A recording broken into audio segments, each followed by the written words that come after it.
Bom dia, irmãos. Vamos abrir as nossas Bíblias no Evangelho de João.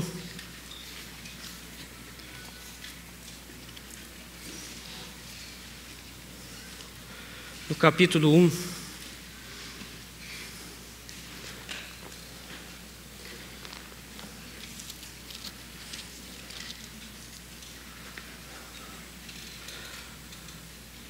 João, no capítulo 1, versículos de 1 a 5.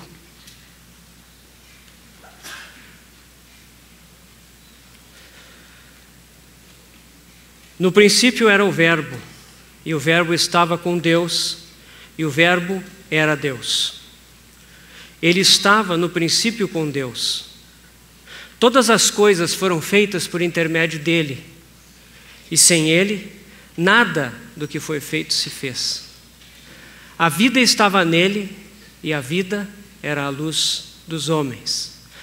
A luz resplandece nas trevas, e as trevas não prevaleceram contra ela. Capítulo 3, versículo 19 até o 21.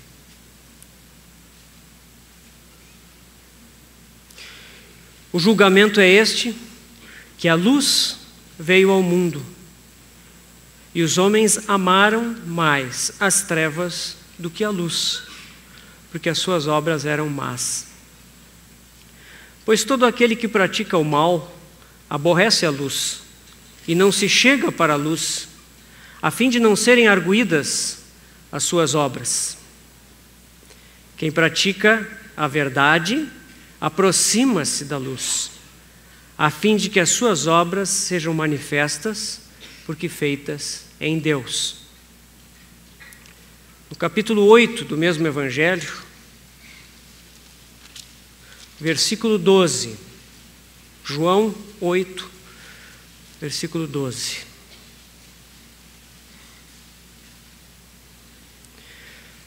De novo lhes falava Jesus, dizendo: Eu sou a luz do mundo. Quem me segue não andará nas trevas. Pelo contrário, terá a luz da vida. A luz da vida. E por fim, no capítulo 12 de João, versículos 35 e 36.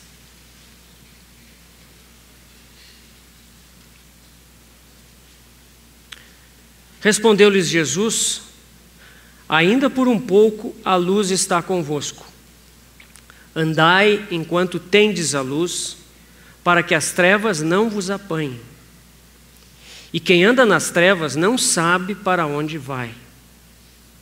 Enquanto tendes a luz, crede na luz, para que vos torneis filhos da luz. Amém. Vamos ter uma palavra de oração, irmãos.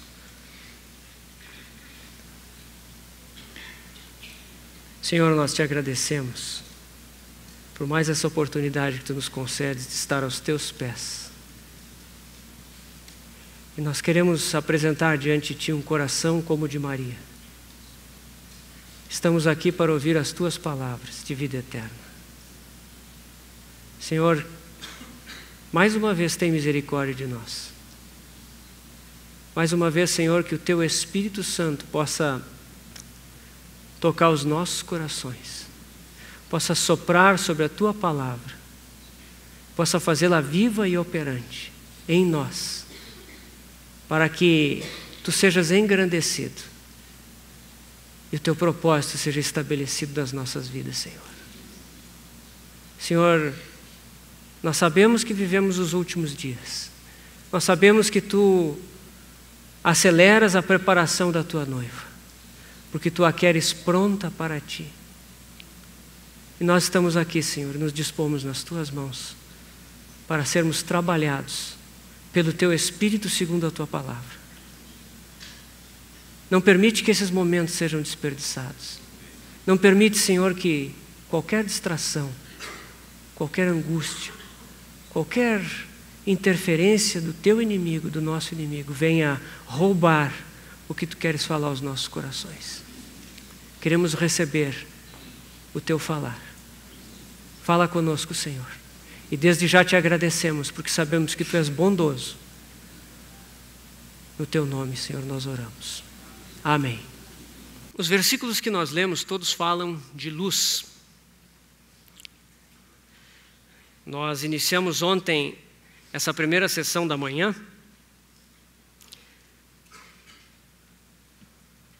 que trata das insondáveis riquezas de Cristo como reveladas a João. Essas insondáveis riquezas podem ser vistas em 4 palavras que João utiliza nos seus escritos. Vida, que o nosso irmão Caio tratou ontem. Luz, vamos ver hoje. Amor e glória.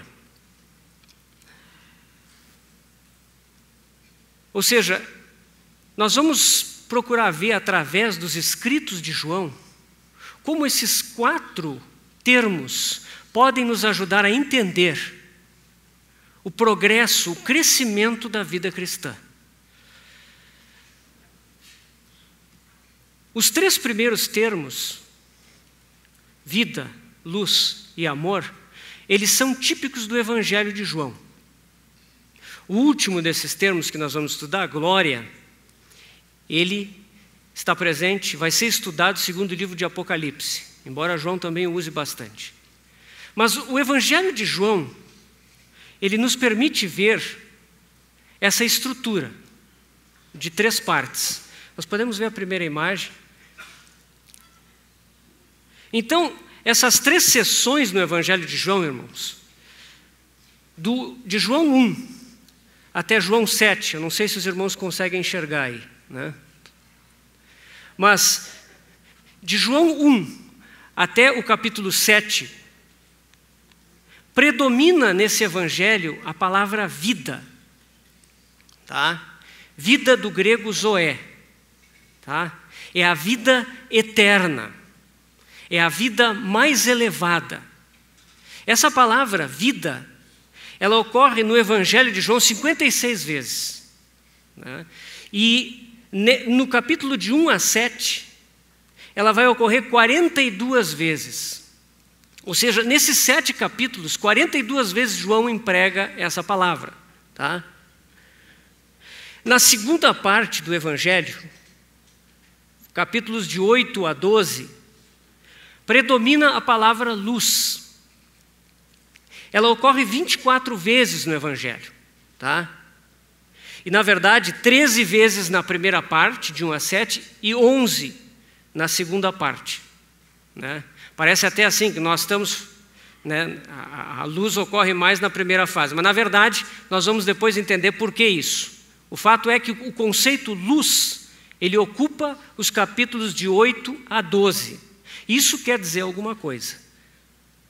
E, por fim, João, do capítulo 13 ao 21, a ênfase é amor. A palavra agape no grego, amor. Amor ocorre 44 vezes no Evangelho de João, sendo que 36 vezes estão nessa última divisão do livro, né, entre os capítulos 13 e 21. Né? Então nós vemos que o Espírito Santo levou João, no seu evangelho, a usar um vocabulário específico. E essas ênfases, elas vão nos ensinar a respeito do crescimento da vida cristã em nós. Tá? Então, a primeira etapa do livro, que nós já vimos, o Caio já nos apresentou ontem, ela também pode ser chamada da fase de revelação, né? Ou seja, nós recebemos vida, e esse fato é revelado para nós. Nós conhecemos isso, mas é um conhecimento inicial. A segunda parte da luz é a fase do confronto. Essa vida em nós, ela vai produzir um confronto, que é o que nós vamos estudar hoje. E a terceira parte do livro, que nós veremos amanhã, o amor, ela vai nos falar do crescimento dessa vida, do progresso, da maturidade dessa vida. O Evangelho de João é um evangelho muito peculiar. Ele é um evangelho que, diferentemente dos outros, dos evangelhos sinóticos, os 3 primeiros, ele foi escrito com um propósito muito claro. Quando João escreveu o seu evangelho, o Espírito Santo deu a ele uma clareza muito grande a respeito do propósito pelo qual aquele 4º evangelho foi escrito. Um evangelho que foi escrito muito mais tarde do que os outros, jamais para o final do 1º século.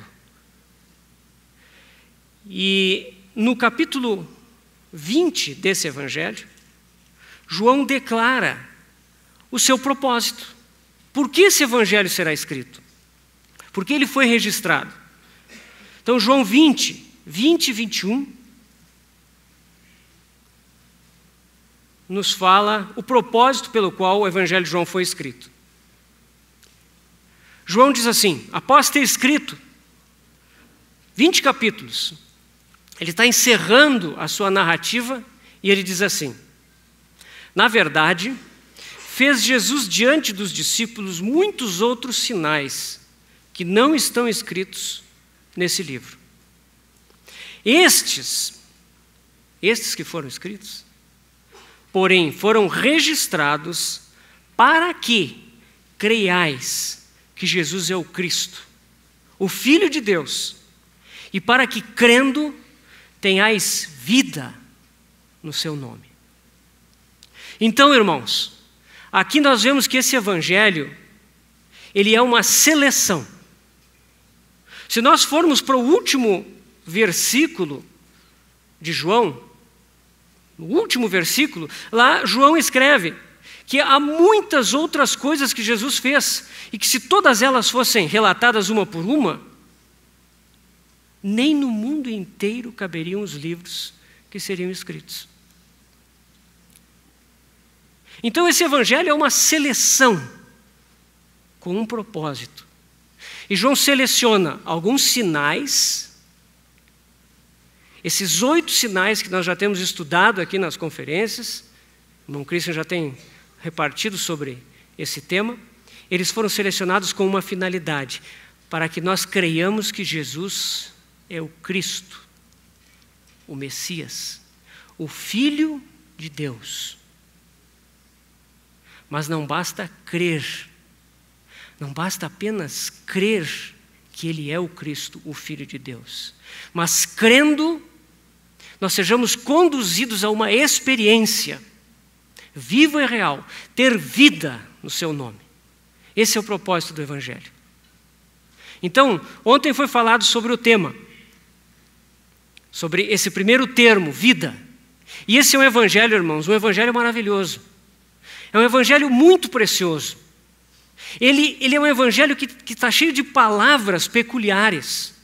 João emprega, não é só vida, luz e amor, que são empregados várias vezes nesse livro, mas tem vários outros termos. Nós sabemos, por exemplo, que as palavras pai e filho, cada uma delas são empregadas 111 vezes nesse Evangelho. Isso fala muito da comunhão do pai com o filho e do filho com o pai. A palavra fé nesse Evangelho, ela aparece 101 vezes. Mas vocês não vão achar nunca fé. Vocês vão sempre achar o verbo crer. 101 vezes.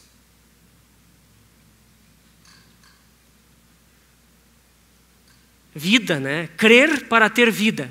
Crer 101 vezes, vida 56 vezes. Conhecer ou reconhecer 56 vezes. Receber 45 vezes. Permanecer, vocês lembram da videira verdadeira, né? Permanecei em mim e eu permanecerei em vós. Pois esse termo permanecer, João usa 41 vezes. Verdade, verdadeiro, 56 vezes. Aquele termo em verdade, que é exclusivo de João, 25 vezes. Por que eu estou falando a respeito disso, irmãos? Porque é assim que o Espírito Santo começa a abrir a palavra de Deus para nós. Nós começamos a descobrir alguns fatos, algumas coisas que parecem assim, que não tem muito sentido. Mas nós, através desses fatos, nós começamos a ver que João precisa de um linguajar, de uma linguagem própria, para alcançar o seu propósito. E essa linguagem faz com que termos se repitam. Isso nos ajuda a entender que se nós entrarmos nesse evangelho em profundidade, nós vamos experimentar a vida, a luz e o amor. E essa experiência progressiva vai nos conduzir à maturidade em Cristo Jesus. E por fim, a glória, a expressão da glória em Cristo Jesus. Nós temos no início desse livro o João dizendo no versículo 14 do capítulo 1, e vimos a sua glória. Glória como de unigênito do Pai, cheio de graça e de verdade. Lá no fim do livro, no capítulo 21, João diz, quando o Senhor Jesus falava com Pedro e dizia que ele morreria como mártir, ele diz, com esse tipo de morte, Pedro haveria de glorificar a Deus. Então nós vemos um caminho de glória, irmãos, através da vida, da luz e do amor. Esse é o Evangelho de João.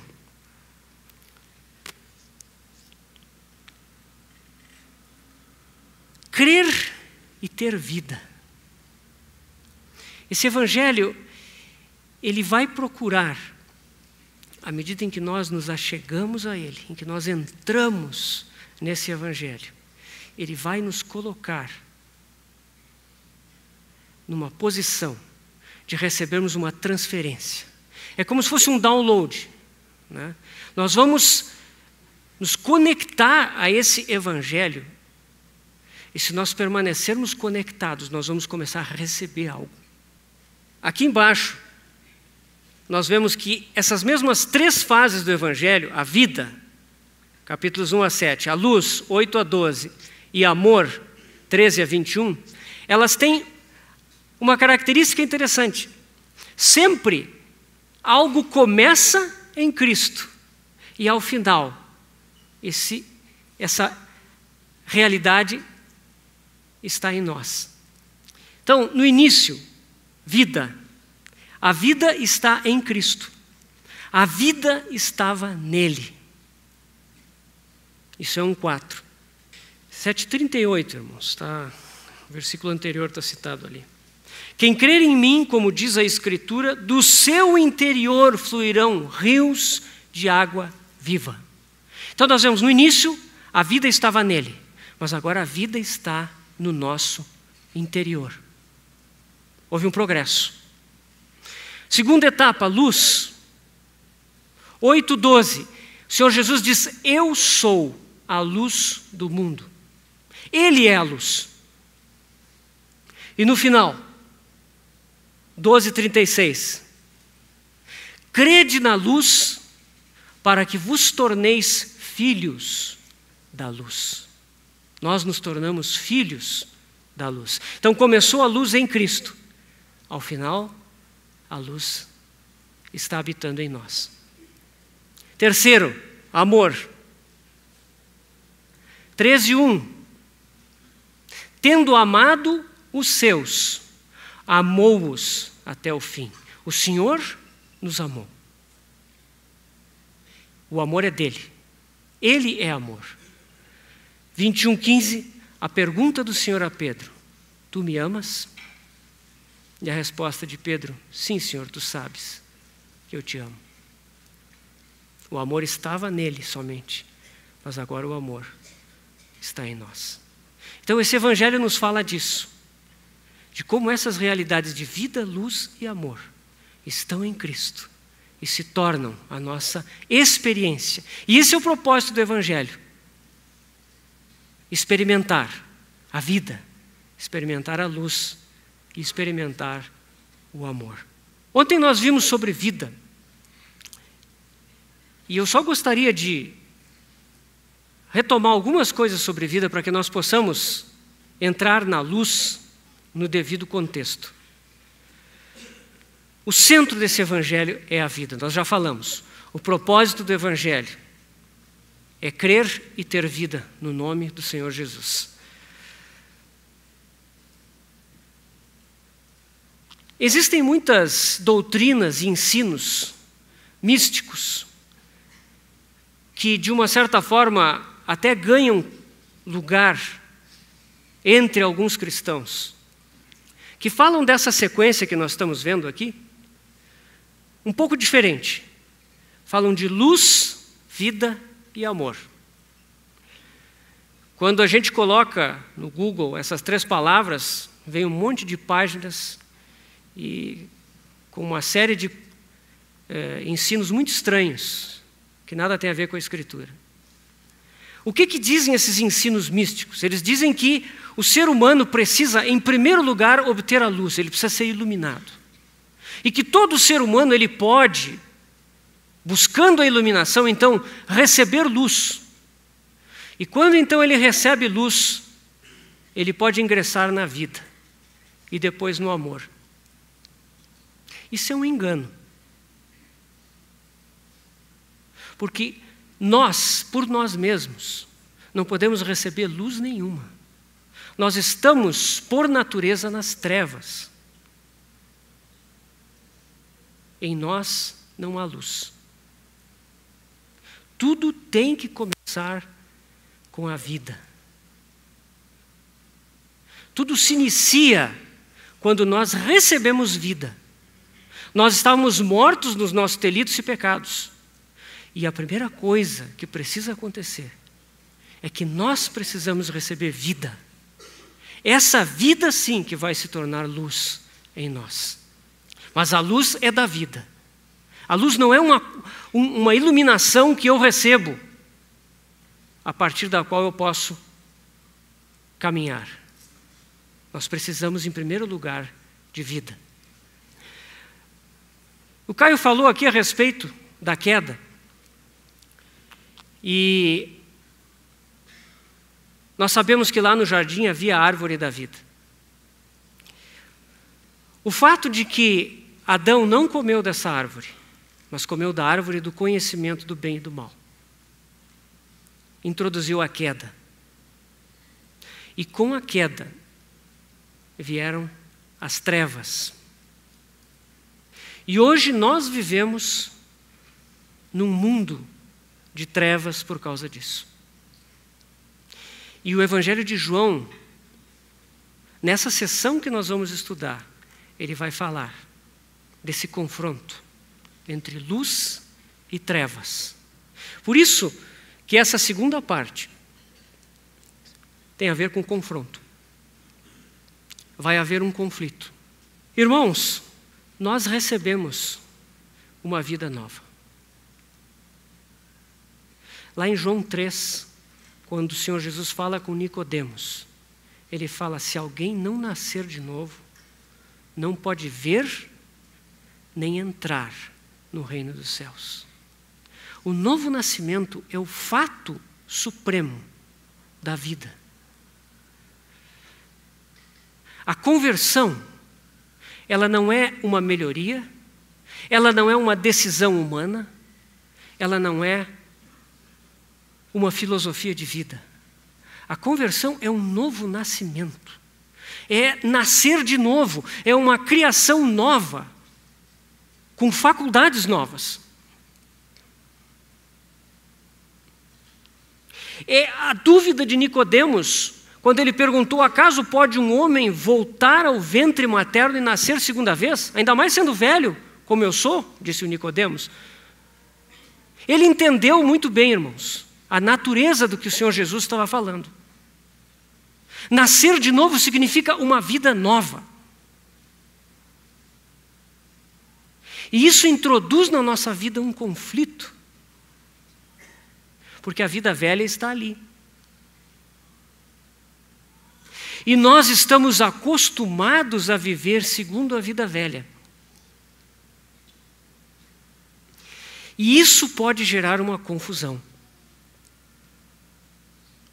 Nós sabemos, essa primeira sessão de 1 a 7, ela fala de vida de uma forma muito, muito preciosa. Como essa vida se manifesta? Primeiro com a mulher samaritana. O que o Senhor diz para ela? Aquele que beber da água que eu lhe der, nunca mais terá sede. Pelo contrário, a água que eu lhe der, será nele uma fonte a jorrar para a vida eterna. Isso é a vida que nós recebemos. É assim que ela deve se manifestar. Uma fonte a jorrar. E depois lá no capítulo 7, nós lemos já esse trecho. O que o Senhor Jesus diz? No final da primeira sessão sobre vida, Ele diz assim: quem tem sede, vem a mim e beba. Quem crer em mim, como diz a Escritura, do seu interior fluirão rios de água viva. Então essa vida, irmãos, é uma fonte a jorrar. São rios de água viva. Plenitude. Superabundância. E na primeira fase da vida cristã, muitas vezes, a nossa experiência é uma experiência de transbordar. E isso é muito precioso. Mas se nós queremos progredir, nós precisamos conhecer a luz. Porque essa luz vai ajudar a que nós não façamos confusão entre a vida nova que nós recebemos e a vida velha que ainda habita em nós. Nós lemos ali em João, no capítulo 3, versículos 19 a 21, que a luz veio ao mundo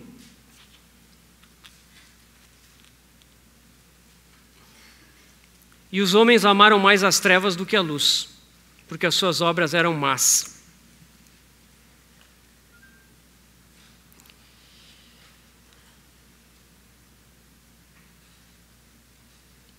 Pois todo aquele que pratica o mal aborrece a luz e não se chega para a luz, a fim de não serem arguídas as suas obras. Quem pratica a verdade aproxima-se da luz, a fim de que as suas obras sejam manifestas porque feitas em Deus. A luz, ela vai expor a vida dos homens. Quando a luz se manifesta, tudo fica exposto.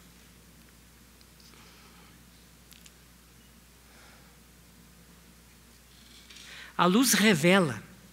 Fisicamente, a luz mostra tudo. E espiritualmente, a luz de Deus revela a condição dos homens. E aqueles que amam as trevas fogem da luz. Mas aqueles que receberam vida, esses devem aproximar-se da luz. Tanto para que a luz revele o que não é de Deus, como para que a luz revele aquilo que é justo e de Deus.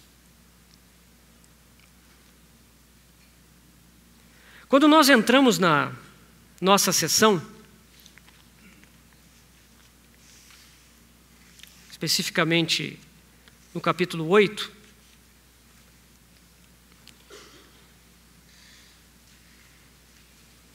João 8,12 nós lemos,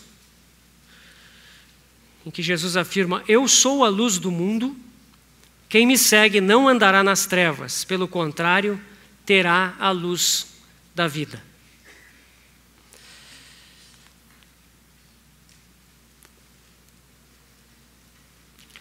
A luz, ela não é um dom. Muitas vezes a gente usa um vocabulário assim, eu tenho luz sobre esse assunto. A luz não é algo que nós possamos guardar como nosso, como um dom que eu recebi de Deus. A luz é uma propriedade da vida. E quando a vida está em nós, e quando a vida se manifesta, ela emite luz. Por isso que a luz é a luz da vida. Ela não é uma coisa separada. Se a vida de Cristo em nós se manifesta, há luz. Mas se essa vida não se manifesta, essa luz se apaga, se torna trevas. E o Senhor Jesus adverte, né? Se a luz que há em ti são trevas, quão grandes serão essas trevas? Porque isso é uma anomalia, irmãos.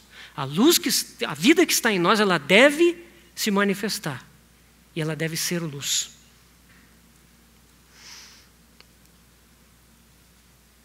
E aqui nós temos, no capítulo 8, um fator adicional. Porque o Senhor diz assim: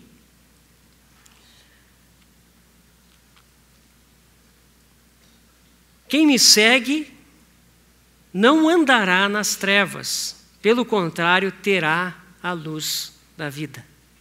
E aqui nós ficamos sabendo que a luz, ela é dinâmica. A luz, ela vem para que nós andemos. A vida, ela se caracteriza, uma das características da vida é o movimento, né? Quando alguém morre, né, nós sabemos muito bem, né, o corpo fica inerte, fica absolutamente sem movimento. A vida já se foi, já partiu dali. Mas quando há vida, há movimento. Então, a luz vem para que a vida que está em nós se mova. A luz vem para que nós possamos nos mover, mas não de acordo com a vida velha, de acordo com a vida nova, com a vida recebida de Cristo no novo nascimento. Essa é a função da luz. Então, desde o início da sessão, nós já vemos. A luz vem para que nós andemos. Andemos como? Qual é a forma de andar?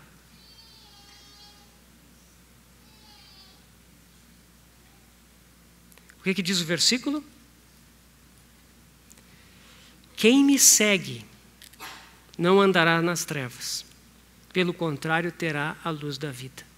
Esse andar é seguindo ao Senhor. Não é um andar a esmo, irmãos, mas é seguindo o Senhor. É colocando os olhos nele. E aqui vem uma coisa muito importante pela qual essa sessão do Evangelho de João sobre luz é fundamental. A luz vem porque nós, apesar de termos vida, ainda estamos muito habituados à vida velha. Nós estamos muito acostumados a vida natural, a vida de Adão, a vida caída, centrada em nós mesmos, ela está tão arraigada em nós que nós precisamos da luz para sermos libertados dela e podermos ver o Senhor. A vida do Senhor é muito diferente da nossa. A vida de Cristo, irmãos, é algo tremendo. Nós vemos lá em João 1:1, no princípio era o Verbo, e o Verbo estava com Deus, e o Verbo era Deus.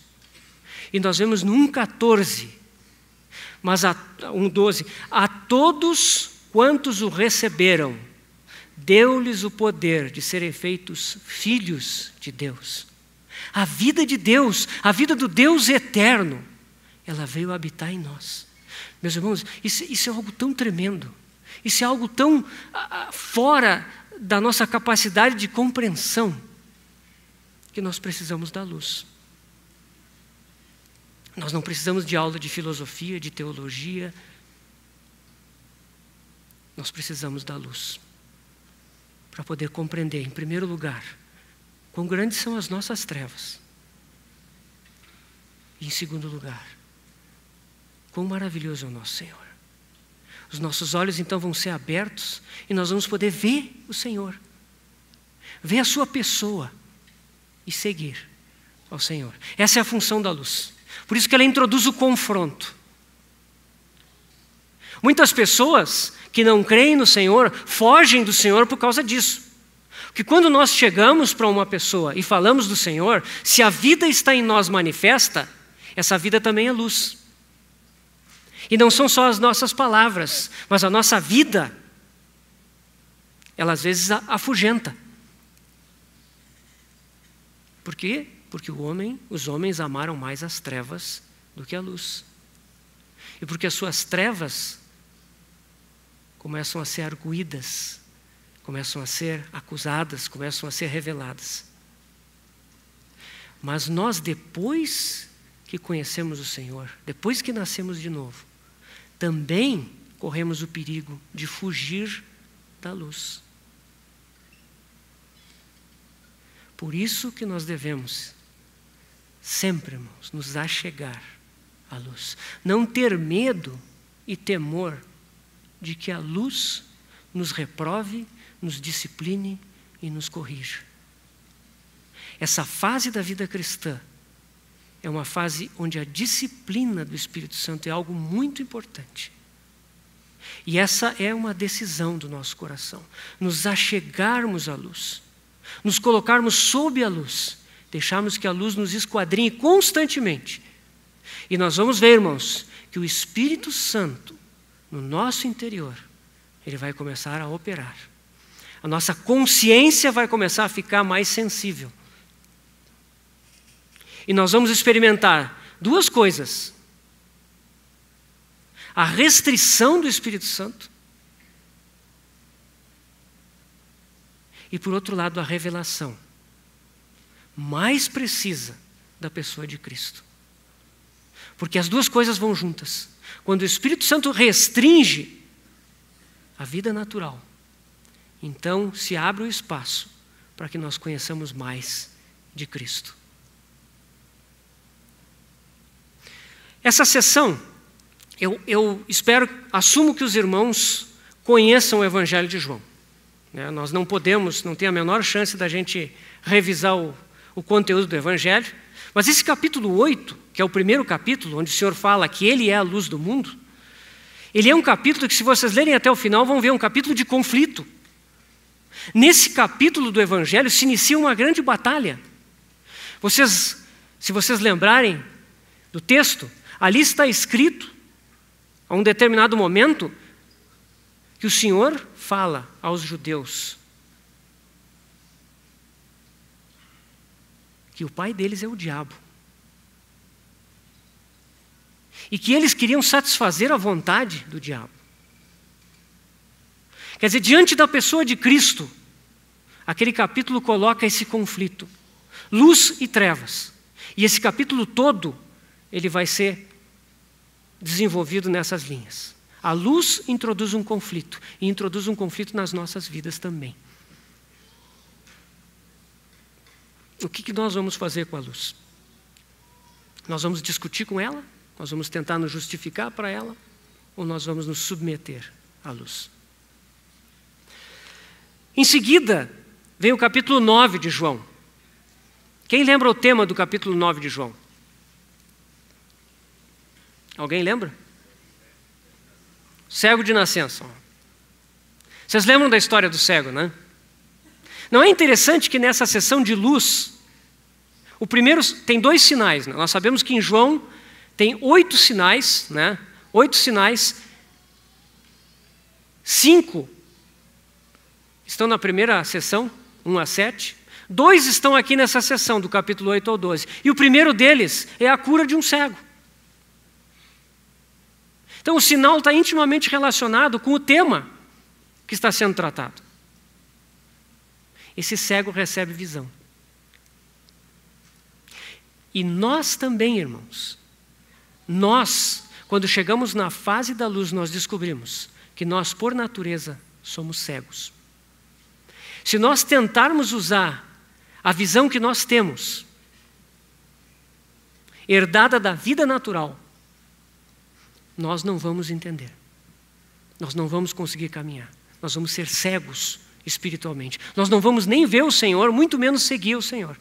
Por isso, a primeira coisa, o primeiro aspecto que fica claro é que nós somos cegos.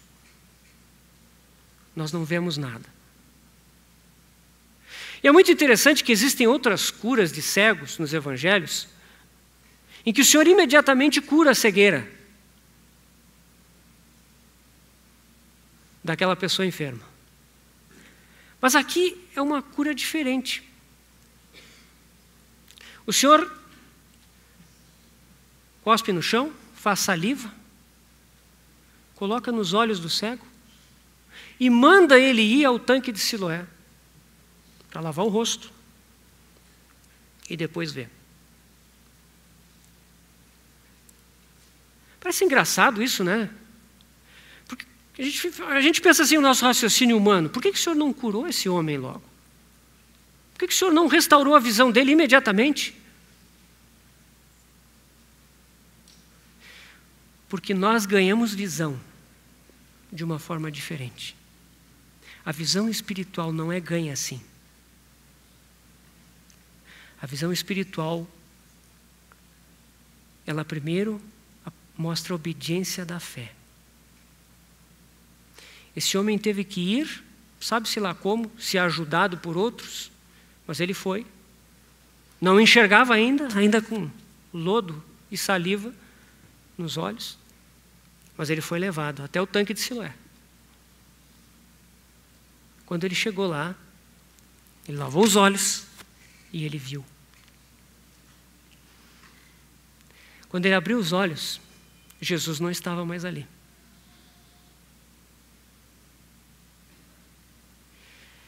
E a partir dali nós vemos que a vida dele, irmãos, se enche de problemas. E às vezes parece que o caminho do Senhor, o caminho do crescimento, só gera problema para nós. Situações difíceis. Vocês lembram o que aconteceu com esse cego, ali no capítulo 9? Ele foi levado para os fariseus. E os fariseus não acreditaram naquilo, chamaram os pais dele. Que é isso? Esse homem aqui era cego mesmo? Vocês confirmam isso? E os pais tiram o corpo fora. Né? Os pais, não, olha, ele era cego. Agora, o que aconteceu, não sei. Ele já é adulto. Ele que fale por conta própria. Os pais rejeitaram o filho. Entregaram o filho à própria sorte. E aí os fariseus pressionaram ele. E ele deu testemunho.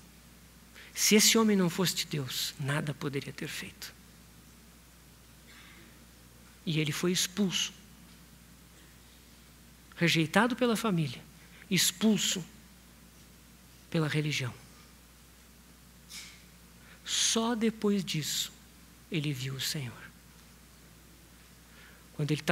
Depois de tudo isso ter acontecido, ele encontrou o Senhor Jesus. E o Senhor Jesus se apresentou para ele. E ele se prostrou e adorou o Senhor. Irmãos, é assim que nós ganhamos visão. É assim que a nossa cegueira é curada. Desafios. A fé que anda sem ver. E através disso os nossos olhos são abertos. Irmãos, nós achamos que visão é uma coisa assim. Eu estou lendo a Bíblia e eu recebo uma iluminação. Agora eu entendi a doutrina tal. Glória a Deus, irmãos. Devemos estudar doutrinas, devemos estudar a Bíblia para conhecer a verdade do Evangelho. Sim.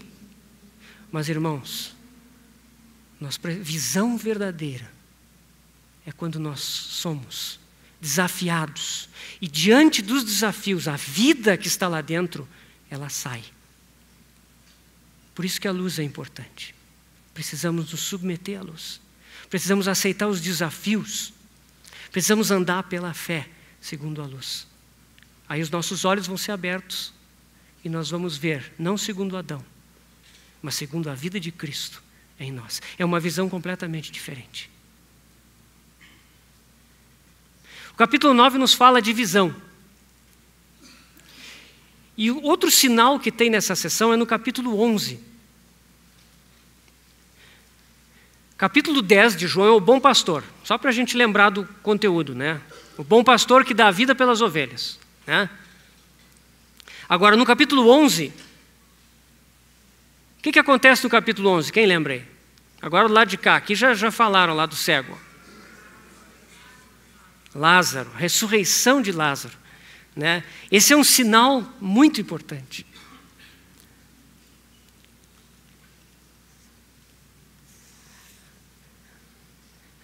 Esse sinal, irmãos, é curioso também.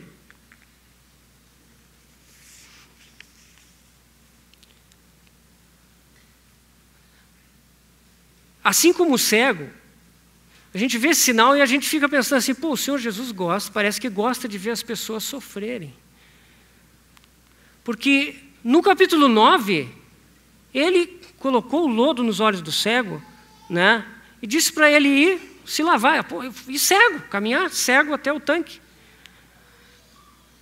Agora, ele fica sabendo que o seu amigo Lázaro está enfermo em Betânia.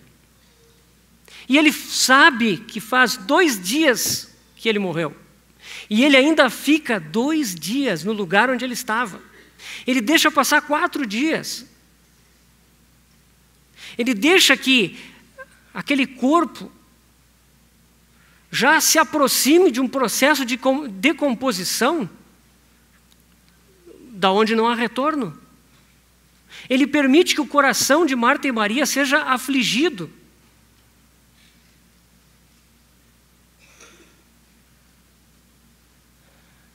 Nós sabemos que o Senhor operou outra ressurreição do filho de uma viúva, em Naim. Imediatamente, ele ordenou e ele ressuscitou. Também foi assim com a filha de Jairo. Por que aqui é diferente, irmãos? Porque aqui nós estamos falando de luz, e esse milagre é um sinal. Ele não é somente um milagre em si, mas João o descreve com esse detalhe porque é um sinal para nós. A luz nos fala da vida de ressurreição. A luz da vida. E quando nós vemos esses fatos aqui, na ressurreição de Lázaro, eles têm a ver com a nossa experiência da vida de ressurreição. Não basta ver, não basta ter olhos abertos. Nós precisamos de uma vida manifesta.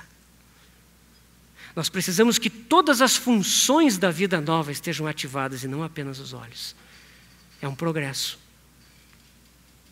E muitas vezes nós precisamos passar por situações em que nós somos levados quase que ao ponto do desespero. Porque são nessas situações, irmãos, que o velho homem vai ser entregue à morte.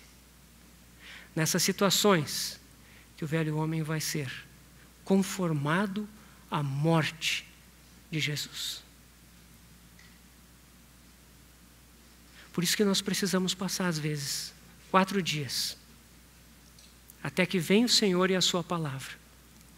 E aí, a vida que vem não é mais a vida velha, é a vida do Senhor. Então a luz fala da experiência da vida ressurreta. A luz vem para revelar, irmãos, que existe um tipo de vida, a vida de Adão, e que existe um novo tipo de vida dado no novo nascimento, com todas as suas funções, com todas as suas capacidades e potencialidades. E nós precisamos aprender a viver segundo a vida nova e entregar à morte a vida velha. Esse é um caminhar que começa no batismo, sim, mas que ele é reforçado, que ele é endossado dia a dia, momento após momento. Morte para tudo que é do velho homem. Vida para tudo que é de Cristo em nós. Então essas são as 2 experiências pelas quais nós temos que passar no estágio da luz. E é evidente que elas geram um conflito. Um conflito em nós, entre aquilo que é velho e aquilo que é novo. A quem nós vamos servir? Ontem o Caio falou, né? A quem nós vamos alimentar? Nós vamos alimentar o velho homem, as suas paixões, os seus desejos, a concupiscência da carne, a concupiscência dos olhos, a soberba da vida. Ou nós vamos alimentar a vida de Cristo, vamos dar lugar a essa vida, vamos permitir que ela se expresse, vamos cooperar com ela. Nós vamos atender à voz mansa e suave do Espírito Santo, restringindo o que não é de Cristo, e assim podendo nos revelar o que é dele.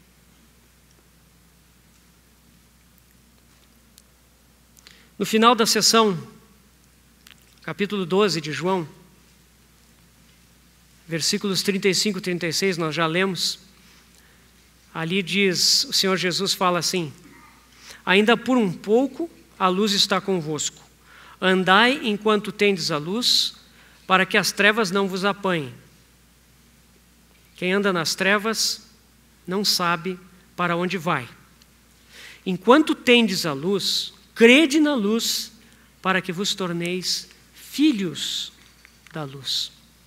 Aqui é muito interessante, irmãos, porque filhos da luz, a luz da vida que está em nós, ela deve brilhar, ao ponto de que nós nos tornamos filhos dela. Nós somos da natureza dela. A luz nos iluminou a tal ponto que nós nos identificamos com ela. A palavra filhos aqui, no original grego, quando filhos pode ser dito de duas formas no Novo Testamento, né? Filhos no sentido assim de um filhinho recém-nascido, né? É uma palavra, é teknon. E filho, no sentido assim, um filho já crescido, maduro, a quem eu posso conferir responsabilidades, em quem eu confio. Esse filho é do grego uios. Ios. Aqui a palavra é essa segunda, é filho maduro. É um filho que sabe já andar segundo a luz.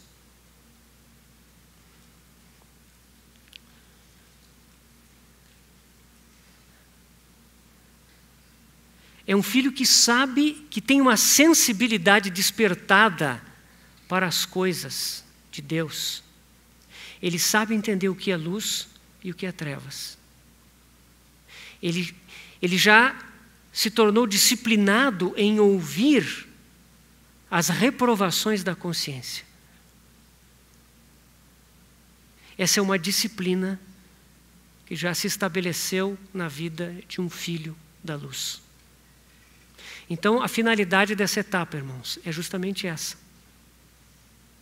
Que nós vivamos esse confronto, não com pesar, não lamentando porque dificuldades e problemas acontecem, mas porque essas dificuldades e esses problemas foram cuidadosamente projetados por Deus para que a luz nos ilumine e nós possamos escolher a luz e não as trevas, dando lugar a essa vida que habita em nós. A luz vai nos ensinar a discernir o que é da vida de Cristo e o que é da vida velha. Do contrário, irmãos, nós vamos nos confundir. Nós vamos confundir a nossa boa vontade, as nossas boas intenções com a vontade de Deus, com a voz do Espírito Santo. Então nós precisamos ser treinados pela luz. A vida que está em nós tem que brilhar, se manifestar. E quando nós nos submetemos a essa luz, às reprovações que essa luz traz, então nós começamos a andar como filhos da luz, até nos tornarmos filhos maduros. Existe uma ilustração interessante no livro de Êxodo. Estou achando aqui a referência, irmãos, mas de qualquer forma, a ilustração que eu queria trazer para os irmãos é a respeito da coluna de fogo no deserto, povo de Israel. Nós sabemos lá pelo livro de Êxodo que quando aquela coluna começou a guiar o povo no deserto, o povo de Israel obedecia aos movimentos daquela coluna. Ou seja, quando a coluna de fogo e de nuvem parava sobre um determinado lugar, imediatamente todo o acampamento, as 12 tribos, o tabernáculo paravam e só se moviam dali quando aquela nuvem começava a se mover novamente. Irmãos, a ilustração da coluna de nuvem no deserto é cumprida através da luz de Deus nas nossas vidas. 13, 21. Então vamos ler lá. Obrigado, irmão.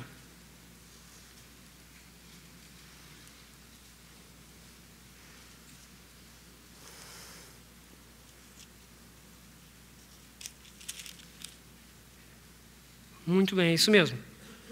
O Senhor ia adiante deles durante o dia numa coluna de nuvem para os guiar pelo caminho. Durante a noite, numa coluna de fogo para os alumiar, a fim de que caminhassem de dia e de noite. Nunca se apartou do povo a coluna de nuvem durante o dia, nem a coluna de fogo durante a noite. Existe um outro versículo mais adiante em Êxodo, um outro trecho que fala que eles paravam quando a coluna parava e que eles se moviam quando a coluna se movia. Né? 40, 36, olha aí, ó. Que bom. 40, 36, isso aí. Quando a nuvem se levantava de sobre o tabernáculo, os filhos de Israel caminhavam avante em todas as suas jornadas. Se a nuvem, porém, não se levantava, não caminhavam, até o dia em que ela se levantava. Então, irmãos, isso aqui é uma ilustração da nossa obediência à luz. Ou seja, a luz de Deus está sobre nós. E nós devemos nos mover, seguir o Senhor de acordo com essa luz. Essa luz vai nos iluminar. Né? E quando ela nos ilumina, nós, em primeiro lugar, vemos quem nós somos e quão corruptos nós somos, quanto de Adão ainda há em nós. Mas ela também ilumina Cristo. E nós vemos Cristo. E, para concluir, eu gostaria de ler ali em João, no capítulo 1, porque o povo de Israel tinha a nuvem para seguir, era algo muito claro e palpável. O que nós temos para seguir hoje? Nós queremos seguir o Senhor. Como nós podemos seguir o Senhor? João 1,14, nós já lemos esse texto, mas vamos ler de novo. Palavras do apóstolo João. E o Verbo se fez carne e habitou entre nós, cheio de graça e de verdade. E vimos a sua glória, glória como de unigênito do Pai. Essa palavra aqui, vimos a sua glória. Ela é contemplamos. É a mesma palavra que está lá em 1 João 1:1.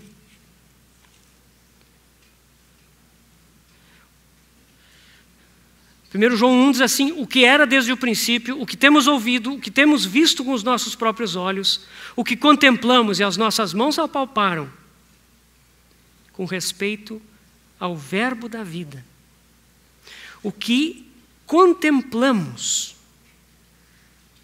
esse contemplar, esse vimos a sua glória, glória como de unigênito do Pai, cheio de graça e de verdade. Significa o quê? Que João contemplou demoradamente a pessoa do Senhor. Aquela primeira vez, irmãos, quando João Batista disse para 2 de seus discípulos: eis o Cordeiro de Deus, que tira o pecado do mundo. Eles olharam, João e André, olharam o Senhor Jesus. E eles não puderam resistir. Eles foram. O Senhor Jesus percebeu que eles o seguiam Talvez eles iam meio sem jeito. E perguntou: o que vocês buscam? O que buscais? Eles disseram: mestre, onde que tu estás hospedado? Onde assistes? Eles só queriam uma coisa: estar com Jesus. Eles não estavam procurando uma bênção. Eles não estavam procurando a satisfação de alguma necessidade. Eles viram a glória do unigênito do Pai. Eles viram aquela vida, irmãos, e aquilo encheu os olhos deles. E João passou por 3 anos e meio contemplando aquela vida. Ele tinha estado com o maior de todos os profetas, João Batista. Um homem de tremenda visão. Um homem que viu a Cristo, que viu a igreja, um homem que teve grande revelação. Mas quando eles viram aquela pessoa, seus corações repousaram ali. Não havia mais nada para ver. 3 anos e meio eles contemplaram. João contemplou. E quando ele escreve esse evangelho, já muito idoso, nada daqueles 3 anos e meio havia sido esquecido, irmãos. Cada detalhe, cada olhar, cada gesto, cada atitude estava ali. Quando nós lemos esse evangelho muito precioso, nós vemos o retrato do Senhor Jesus. Como o nosso Senhor dependia do Pai. Como o nosso Senhor frequentemente dizia: o meu ensino não é meu. O meu tempo não é chegado. As obras que eu faço são as obras que o Pai me ensinou. Eu não vim de mim mesmo. O Pai é que me enviou. Uma vida completamente dependente da comunhão com o Pai. Eles viram a glória dessa vida. A glória de uma vida de união com Deus. Uma vida de céu na terra. Não há beleza nem glória maior do que a vida do Senhor. Essa foi a luz que João recebeu. Essa vida é tão preciosa, meus irmãos. E quando a luz brilha sobre nós, sim, a luz vai denunciar toda a treva. E nós devemos desejar isso. E a luz também vai iluminar a beleza de Cristo, para que nós sejamos transformados à sua imagem e semelhança. Esse é o propósito da luz. Esse é o caminho da luz, a luz da vida. Essa é a fase do conflito. E ela desemboca numa terceira fase, que nós vamos ver amanhã. A luz vai nos conduzir ao amor, para que a glória seja dada ao nosso Senhor. Vamos orar. Te agradecemos, Senhor, pela vida que Tu nos deste em Cristo Jesus. Te agradecemos porque em nós habita uma vida inesgotável, eterna. E nós, Senhor, queremos aprender a viver por ela. Senhor, nós não queremos fugir da Tua luz. Que a Tua vida brilhe e denuncie toda a treva. Mostre, Senhor, como nós somos cegos, como nós somos paralisados pela morte. E também mostre como Tu nos dá visão, como Tu nos dá vida. Ó Senhor, ajuda-nos, Senhor. Abre os nossos olhos para que possamos Te seguir e nos tornar filhos da luz. Aqueles cuja vida tem identidade, se identifica com a luz. Irradia a Tua luz para que Tu sejas glorificado, Senhor, nas nossas vidas. Te agradecemos, Senhor, no nome de Jesus. Amém.